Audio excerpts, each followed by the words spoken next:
La semana antepasada, ¿verdad? Tuvimos una clase acerca de Eclesiastés. Yo le estaba introduciendo solamente a este libro que es tan vasto y tan complejo y tan nutritivo para nuestras vidas en la enseñanza. Yo les suplico que veamos las hojas que les he repartido. Únicamente vamos a ver un repaso muy breve para poder llegar a donde habíamos quedado y continuar. Hay mucho de qué hablar.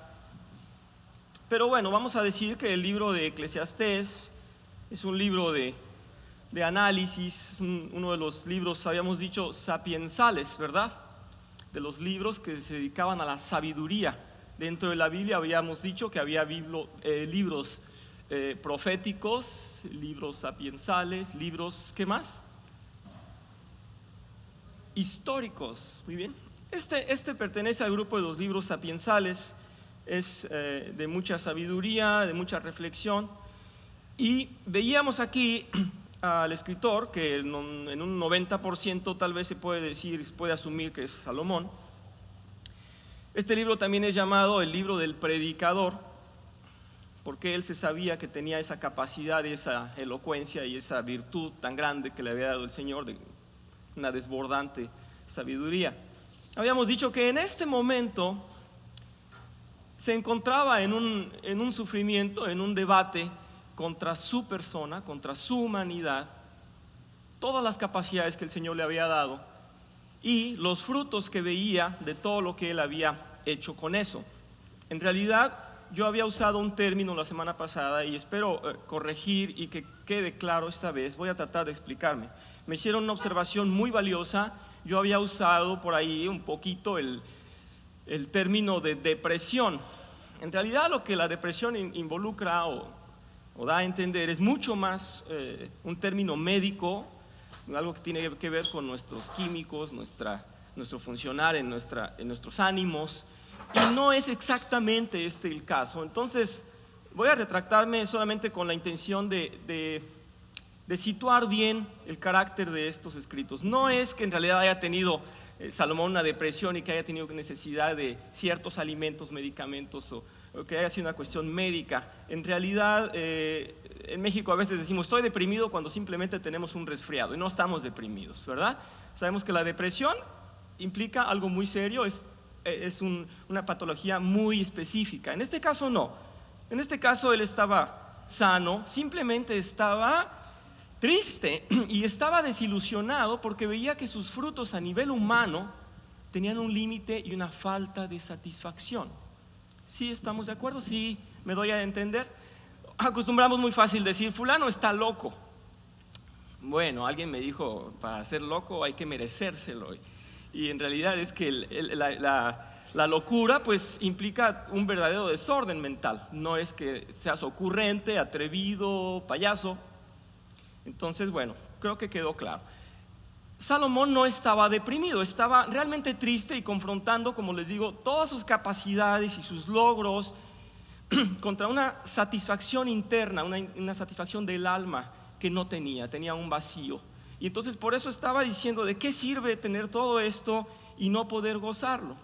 Vamos a dar un breve repaso a lo que vimos. En el primer texto les puse todo esto. En el libro de Eclesiastés encontramos expresada la desilusión de un hombre por no encontrar llenura y plena satisfacción en las cosas del mundo. Vemos la incapacidad del ser humano de tener plena paz por medio de las cosas y placeres terrenales. Hablamos mucho acerca de lo que el Señor le había dado. El Señor conocía también su corazón y dado que Él pidió sabiduría, le dio abundancia en todas las cosas materiales. Luego leemos que dice, el contenido de Eclesiastés es de mucha riqueza y aporta grande enseñanza a quien busca sabiduría y deleite en la palabra de Dios.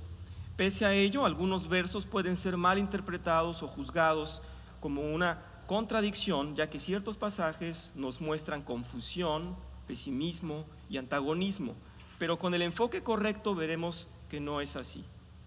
El mundo ha sido dotado de belleza y de placeres maravillosos, todo ello para el deleite del hombre, pero la manera de disfrutarlo enteramente es teniendo una comunión con el Creador y vivir en reverencia y dedicación a Él sin desviar la atención. Dijimos que el Señor dijo, yo soy el pan de vida, ¿verdad? El que el que viene a mí nunca más tendrá hambre, y el que bebe de mí no tendrá nunca más sed. Entonces, si tenemos a Él, en realidad no necesitamos nada. Si tenemos el resto de las cosas y no están enfocadas a Él, no están cimentadas en Él, definitivamente no tendremos paz, no tendremos en realidad el gozo. Y es muy sencillo. Yo creo que cualquier cosa que nosotros la apreciemos o la veamos desde el punto de vista simplemente pragmático, quiero con esto decir que si a una flor le vemos simplemente su naturaleza de ser una planta, pues no vamos a tener un gozo, pero la mayoría de las mujeres suspiran cuando ven una flor. Yo no sé por qué, pero bueno, es cuestión que el Señor les puso esa sensibilidad específica. Pero en general, todos cuando estamos enamorados vemos todo diferente, ¿verdad? Y es un poco lo que tenía Salomón. Se había desenamorado, había perdido un poco esa consagración con el Señor, y todo lo veía de manera humana, no veía el sentido divino de su vida, porque lo había perdido. Después hablamos, en el inciso A que les puse ahí, hablamos de la condición humana ante los ciclos de la vida. Él decía, pues el sol se sale y se mete y vuelve a salir, y qué sentido tiene. Le había perdido el sabor a todo, ¿verdad? Estaba totalmente ya fuera de lugar, estaba como desprogramado. Estaba Salomón, ya no estaba funcionando en realidad con la reverencia y con el asombro que podría tener de las maravillas de Dios y lo que todo el Señor ha hecho, de todo lo que el Señor ha hecho, pero lo había desencantado su falta de comunión con el Señor. Dice, cuando el hombre no ha conocido a Dios o ha perdido la comunión con Él, su visión del mundo es oscura y sin sentido. Cantamos unas canciones, la vez pasada, al menos las citamos, No vale nada la vida, de José Alfredo Jiménez. Después hablamos de Pink Floyd y otro ladrillo en la pared. Hablamos mucho, no lo voy a repetir, pero vimos que en realidad estaba desencantado, desilusionado Salomón. No sé si hasta aquí hay algún comentario de ustedes, pero pienso que vimos esto de una manera muy sencilla. Después les hice una comparación, porque también lo hace Salomón en el libro, y dice que hay una... Si vamos por favor en Eclesiastés 2.13, ya están todos en Eclesiastés, ¿verdad? Desde el inicio de la clase, muchas gracias.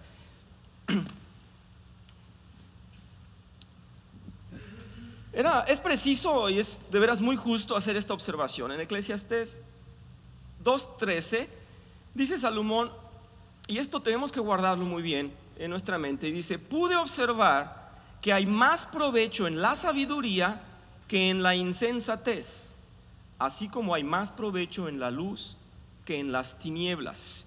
Entonces, quiero que quede muy firme, y yo pienso que no debemos desenfocar el propósito del libro. De ninguna manera, aunque lo diga Salomón, él dice el sabio va a morir igual que el necio y tendrán los dos un mismo final.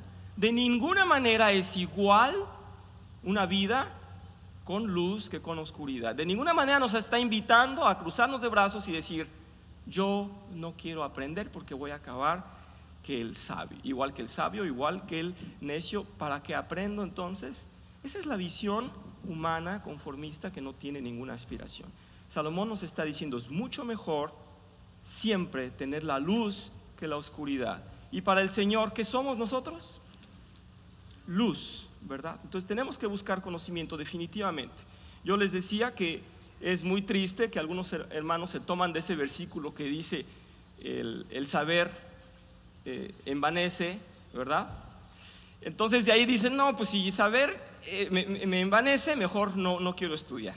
Y la mayoría de veras de las iglesias dicen, no, con que me toque el Espíritu el Señor me va a guiar y no quiero saber. La palabra del Señor está hecha para que nosotros la leamos y que la estudiemos y que crezcamos en conocimiento de Él. Por algo el Señor se llamaba a Él maestro. Un maestro enseña. Entonces, si somos sus discípulos y no queremos aprender, no podemos decir que somos verdaderos creyentes, ¿verdad? Les hice una comparación también acerca de lo que era un lamento del necio, comparando una canción de Alberto Cortés, y les decía, dice la canción, quise entre mis manos retener el agua y sobre la arena levanté mi casa, me quedé sin manos, me quedé sin casa. Nosotros no vamos a levantar una casa sobre la arena porque el Señor nos dice en su sabiduría que levantemos la casa en la roca. Entonces es más, como ven, es mucho más conveniente tener sabiduría y no lamentarse de tantas cosas que podemos evitar. Bien, yo pienso que fue suficiente para hablar de lo que vimos la semana pasada. Salomón también se queja porque en un momento dijo, bueno, me quise abandonar también a los placeres, a ver si la sabiduría descansaba, y el conocer las cosas descansaba, y entregándome a los placeres. Y dice, y seguí igual, no encontré un pleno gozo, una llenura de espíritu.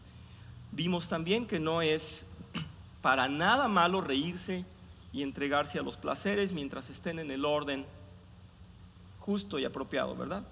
Vamos a tomar en donde les escribí a ustedes acerca de las riquezas para avanzar. Sí. A ver, ¿qué dije? Sí.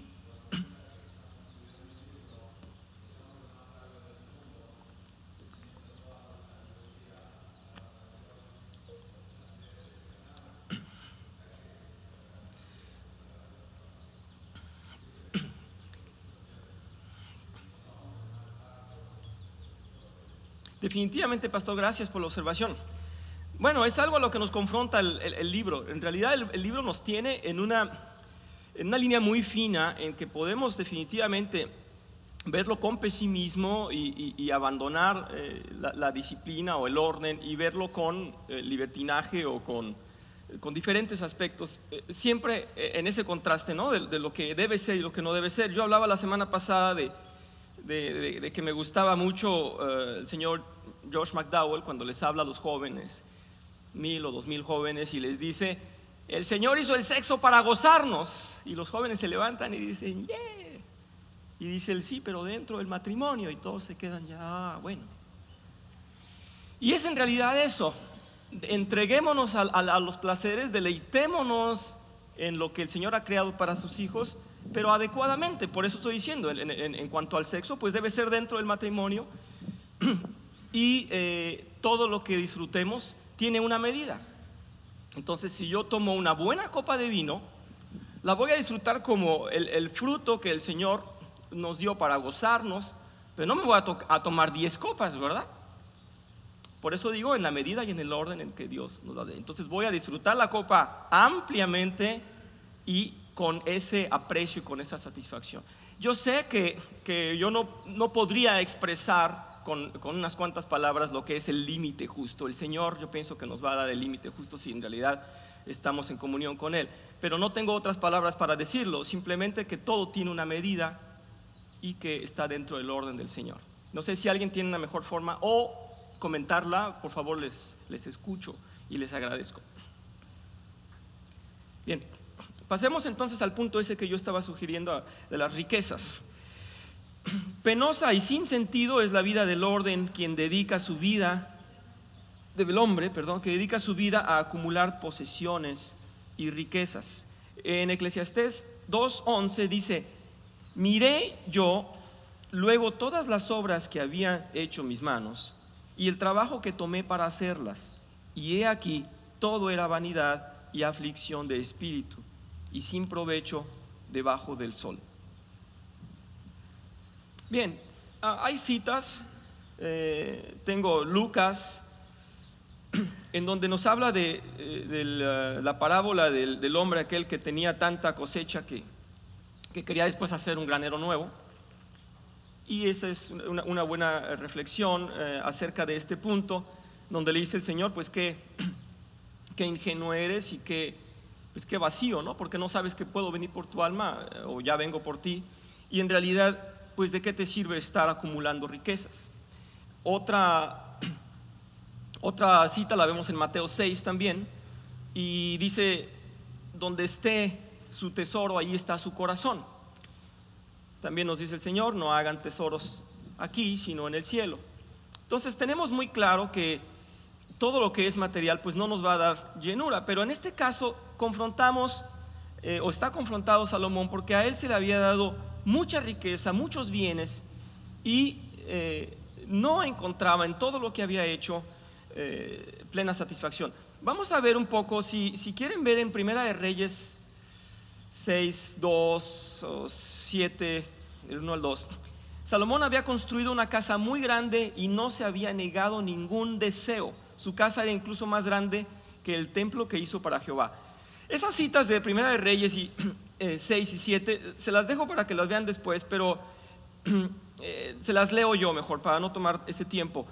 Dice en Primera de Reyes 6, dice: la casa que el rey Salomón edificó a Jehová tenía 60 codos de largo y 20 de ancho y 30 codos de alto.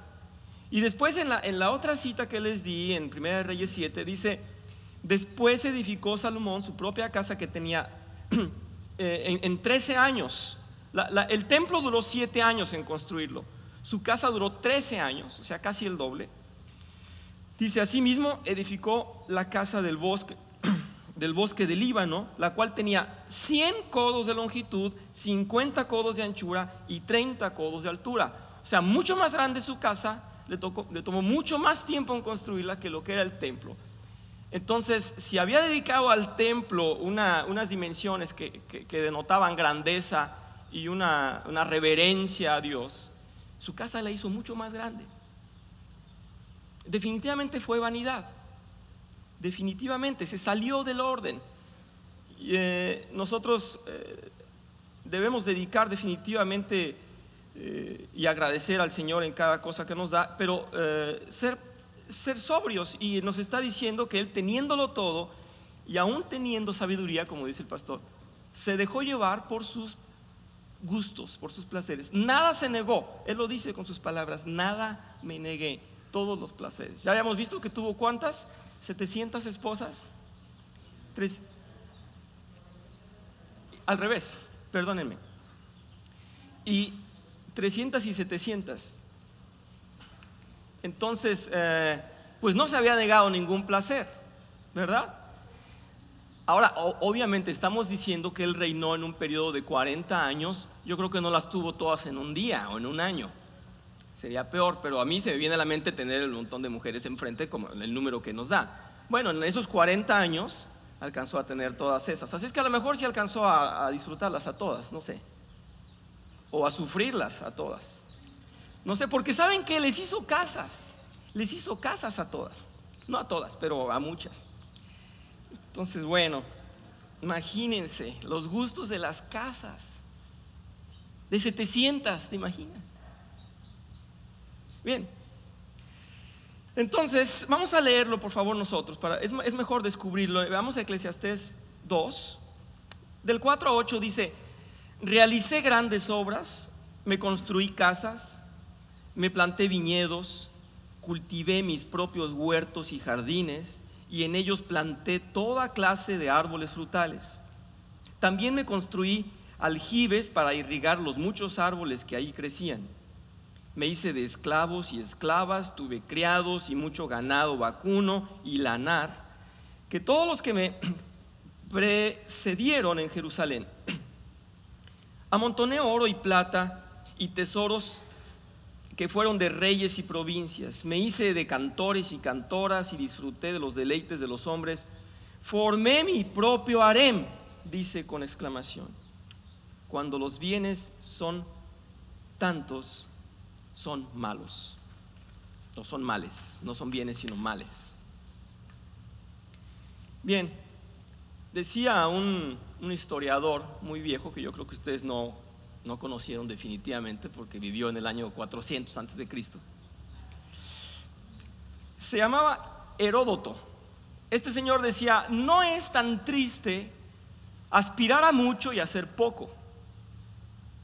Decía: es más triste aspirar a mucho, hacerlo y ver que fue en vano.